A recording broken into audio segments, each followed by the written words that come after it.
But so I think that my first advice would be to remember there's a lot, you weren't the first person to experience this, and there's a lot of wisdom from other people, books you can read, you know.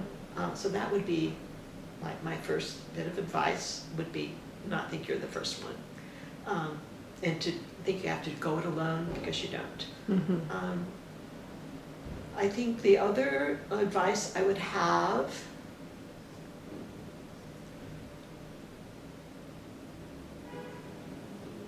is, you know, it's a lot of work, and work is a good thing.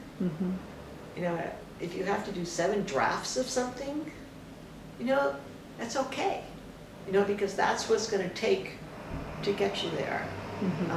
So I think that the idea of persistence, that you need to persist. Don't give up easily, because it's not going to be easy. You know, nothing is easy. I mean, there are some things that are easy, but something as big as your career path or what you're wanting to do with your life, that takes persistence, and don't be easily knocked off of that. So that would be my second piece of advice. I think my third piece of advice would be to understand gender and to understand the reproduction of gender, and to really be wise about that.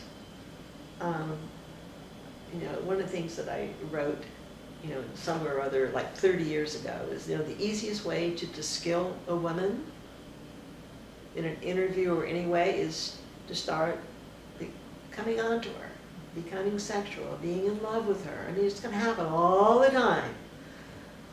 And you have to be careful. You have to, you know, so that's one way of reproducing gender, you know, where you know,